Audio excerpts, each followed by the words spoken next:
Hello everyone, मैं हूं अमित और आप देख रहे हैं ब्लॉगिंग स्पेशल। थंबनेल में आप देख ही चुके होंगे कि ब्लॉगिंग में अगर आप सफल होना चाहते हैं तो आपको कम से कम 2 साल का तो टाइम देना पड़ेगा। अब आप यही सोच रहे हो कि मैंने इतना टाइम क्यों बताया है, तो मैं पूरा इसके बारे में आपको जानकारी दूंगा एक छोटे से वीडियो में, जो कि काफ़ी मज़ा आने वाला है। अगर आप अभी अभी ब्लॉगिंग में एंट्री किए हो, अभी आपका उतना एक्सपीरियंस अगर ब्लॉगिंग में नहीं हुआ है, तो ये वीडियो आपके लिए है। आपको बहुत से ऐसे कंटेंट यूट्यूब में मिल जाएंगे जहाँ पे रातों रात जो है सफलता की गारंटी दी जाती है।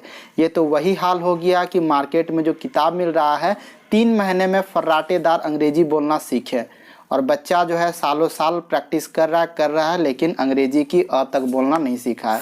तो उसी प्रकार यहाँ पे भी लाइक्स और व्यू के लिए बहुत से लोग ये गारंटी दे देते हैं कि आप 3 महीना में सफल हो जाए, 6 महीना में सफल हो जाए, बट ऐसा नहीं होता है ब्लॉगिंग में। कुछ लोग की किस्मत अच्छी होती है कि जो साल भर में ग्रो कर जाते हैं, ठीक है। बाकी जो ग्रो करते हैं या फिर सफल होते हैं वो अपने मेहनत से होते हैं। लक यहाँ पर काम आता है लेकिन आपको मेहनत करना पड़ेगा। तो चलिए आपको ये 2 साल का जो सफ़र है वो मैं आपको करा देता हूँ कि ये 2 साल में आपको करना क्या।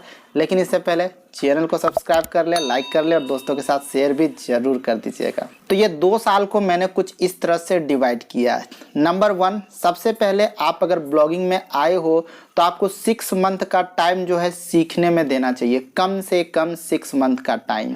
इस 6 मंथ में आप क्या क्या सीखेंगे वो मैं आपको बता देता हूँ। सबसे पहले आपको एक प्लेटफॉर्म चूज करना है कि आप ब्लॉगिंग किसके माध्यम से करना चाहते हो। एक साइड है वर्डप्रेस और दूसरे साइड है ब्लॉगर। दोनों में से कोई भी प्लेटफॉर्म अगर आप चुनते हैं तो उसमें आपको सीखने में टाइम देना चाहिए।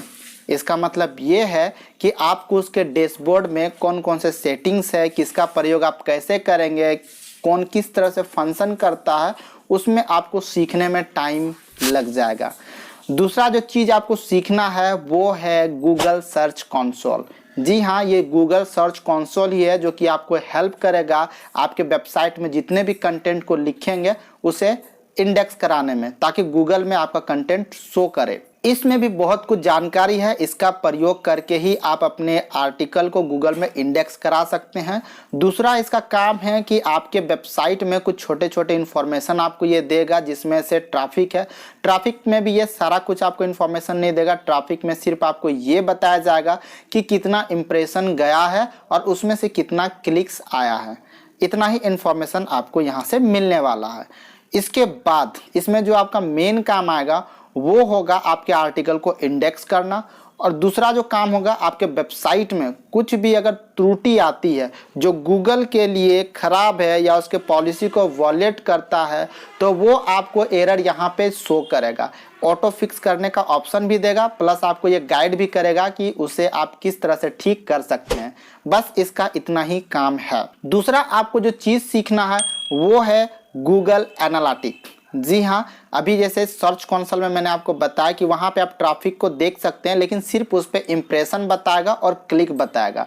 बट अगर आप ट्रैफिक के बारे में और भी बहुत कुछ जानकारी रखना चाहते हैं उसके डेटा के बारे में, तो फिर आपको गूगल एनालिटिक्स यूज़ करना ही पड़ेगा, ठीक है। इस गूगल एनालिटिक्स में आपके वेबसाइट के ट्रैफिक को दिखाया जाएगा।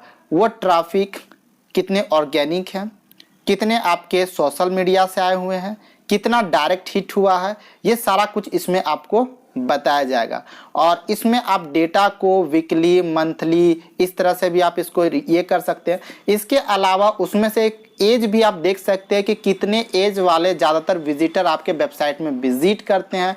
इन सब के अलावा आप ये भी इसका ध्यान इसमें रख सकते हैं कि किस किस कंट्री से ट्रैफिक आपकी आ रही है, उस कंट्री में भी किस किस स्टेट से आपका जो है ट्रैफिक आ रही है। इसके अलावा वो जो ट्रैफिक है वो किस किस कंटेंट को ज़्यादा पढ़ना पसंद कर रहे हैं, कितने मेल हैं, कितने फीमेल हैं, ये सारा कुछ डिटेल आप जो मेंटेन करेंगे अपने ट्रैफिक के बारे में वो गूगल एनालिटिक्स से ही आपको पता लगेगा। तो ये 3 चीज़ आपको ब्लॉगिंग में ज़रूर यूज़ करना है। एक तो ब्लॉगर का डैशबोर्ड, या फिर वो ब्लॉगर हो या वर्डप्रेस हो। दूसरा हो गया आपका गूगल सर्च कंसोल, और तीसरा हो गया आपका गूगल एनालिटिक्स। इतना सीखना बहुत ज़रूरी है। और इसके साथ अगर आप एडसेंस एडसेंस के द्वारा अर्निंग करना चाहते हैं, जाहिर सी बात है अगर आप वेबसाइट बना रहे हैं तो आप पैसा देख करके ब्लॉगिंग पे आए होंगे और पैसा आपको एडसेंस देगा। तो जाहिर सी बात है कि आपको एडसेंस के बारे में भी जानना होगा। एडसेंस अप्रूवल नहीं बल्कि एडसेंस पॉलिसी के बारे में आपको ध्यान देना चाहिए कि एक वेबसाइट जो होती है उसमें कौन कौन से कारक हैं जो एडसेंस के पॉलिसी को वायलेट करती है, ठीक है, और कौन से उसके पॉलिसी के साथ मैच करती है। तो इन सब कुछ सीखने में आपको ध्यान देना पड़ेगा। तो कंप्लीट 6 मंथ आपको इन सब चीज़ों में अपना टाइम एक्सपेंड करना चाहिए, आपको सीखना चाहिए और उसके बाद फाइनली आपका एक आर्टिकल प्रोडक्ट तैयार होगा। यानी ये आपका आर्टिकल होगा जो आप सीख करके, खुद से सीख करके अपना मन से लिखेंगे। ऐसा नहीं है कि 6 मंथ में आपने कोई आर्टिकल नहीं लिखा, आप कई सारे आर्टिकल लिखेंगे लेकिन उस आर्टिकल में बहुत सारी गलतियां आपकी मिलेगी और उन्हीं गलतियों के कारण आपका एडसेंस का अप्रूवल नहीं होता है। लेकिन अगर आप इन सब को सीखते हुए अगर आर्टिकल को लिखते हैं तो आर्टिकल को आप इंप्रूव करते चले जाएंगे, ठीक है। 6 मंथ में तो ये हो गया आपका तैयार। अब जो रहा 6 मंथ, उस 6 मंथ में आपको सिर्फ और सिर्फ फोकस करना है आर्टिकल लिखने पे। आपने जो भी नीश चुन रखी है, जो भी आपका टॉपिक है, जो भी आपका सब्जेक्ट है, उस सब्जेक्ट पे आपको आर्टिकल लिखना और उसमें आपको 100% टाइम देना है। यानी आपको मेहनत करना है उस पर। मेहनत तो चोरी करने में भी लगता है। अगर आप दूसरे का कंटेंट कॉपी करते हैं या उसको रीराइट करते हैं या फिर उसको प्लाजियरिज्म फ्री करते हैं तो उसमें भी मेहनत आपको लगेगी, लेकिन वो मेहनत में कैलकुलेट नहीं करता है गूगल। मेहनत आपका खुद का होना चाहिए। आप हेल्प ले सकते हैं गूगल से, दूसरे आर्टिकल से, बट उसको कॉपी करने की कोशिश ना करें। गूगल कहीं भी नहीं बोलता कि आप डेली आर्टिकल लिखो तो मैं आपको अप्रूवल दे दूंगा। वो बस आपके काम को देखना चाहता है, तो आप काम को थोड़ा ढंग से और ध्यान से करें। ये 6 मंथ में आपको ज़्यादा से ज़्यादा आर्टिकल लिखना है। आर्टिकल के सारे जो भी गुड हैबिट है उसको आपको फॉलो करने हैं, ठीक है। इस 6 मंथ में आपके पास इनफ आर्टिकल हो जाएगा। अगर इसे कम अगर टाइम लीजिएगा आप तो फिर वही होगा, आप एक आर्टिकल लिखेंगे और फिर आप परेशान रहेंगे, इसमें ट्रैफिक नहीं आ रही है, इंडेक्स नहीं हो रही है, प्रॉब्लम हो रही है, बहुत सारा प्रॉब्लम, आपका ध्यान उसी प्रॉब्लम में रहेगा। तो इसीलिए 6 मंथ तक आप सिर्फ और सिर्फ फोकस करेंगे आर्टिकल को लिखने में। ऐसा नहीं होता है मेरे दोस्त कि आप आज पेड़ लगाए हैं और कल वो फल देना स्टार्ट कर देगा। उस पेड़ को पहले बड़ा होने दीजिए। ठीक उसी प्रकार आपका वेबसाइट है, आप उस पर काम करते रहिए करते रहिए करते रहिए। आप कई सारे आर्टिकल लिखे हैं, 50, 60, 70, हो सके तो आप 100 तक आर्टिकल पूरा कर दीजिए। आपको खुद रिजल्ट दिखेगा कि आपने इतने सारे आर्टिकल लिखे हैं, उनमें से कुछ आर्टिकल ऐसा आपका निकल करके आएगा जो आपका मास्टरपीस होगा और वो आपको ट्रैफिक देगा। आप 20 आर्टिकल में फेल हो सकते हैं, लेकिन हो सकता है कि आपका 21वां आर्टिकल में आप सक्सेस हो जाए और एक आर्टिकल आपकी वो 20 का मेहनत जो है ना उसका रंग लेकर के आएगा। तो इसीलिए आर्टिकल लिखने में ध्यान दें, ना कि अगर एक आर्टिकल से आपको ट्रैफिक नहीं मिल रही है या फिर वो रैंक नहीं हो रही तो उसमें अपना सारा टाइम उसको सोचने में और समझने में बर्बाद कर दें। ठीक है, होता है कि 2-4 आर्टिकल लिखेंगे उसका कोई रिजल्ट नहीं मिलेगा, ठीक है, तो आप कोई बात नहीं, आप नेक्स्ट कोई आर्टिकल लिख करके ट्राई करें। तो 1 साल आपका सिर्फ आर्टिकल लिखने में और सीखने में आपका समय पार हो जाएगा।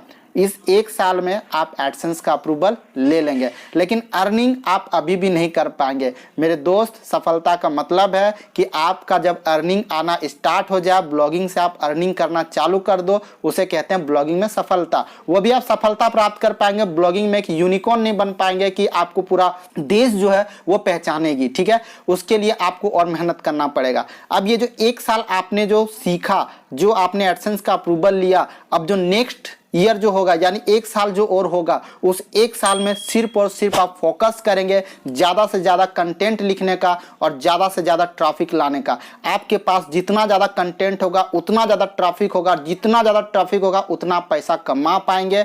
तो कंप्लीटली आपको 2 साल तक सफल होने के लिए ब्लॉगिंग में मेहनत करना पड़ता है। अगर आपको कोई सिखा रहा है कि 6 महीना में सफल हो जाए, 3 महीना में सफल हो जाए, लाखों रुपए का अर्निंग कमाए, तो उस तरह के वीडियो के झांसे में ना आए। जो ब्लॉगिंग कर रहे हैं उन्हें समझ में आ रहा है कि ब्लॉगिंग कोई इजी काम नहीं है, इसमें भी टाइम देना पड़ता है, बैठे बैठे कुछ भी काम नहीं होता है, मेहनत आपको हर जगह करना पड़ेगा। तो अगर आप ब्लॉगिंग कर रहे हो तो आपको पेशेंस रख करके काम करना होगा। आप मेहनत कीजिए, सफलता आपको मिलेगी।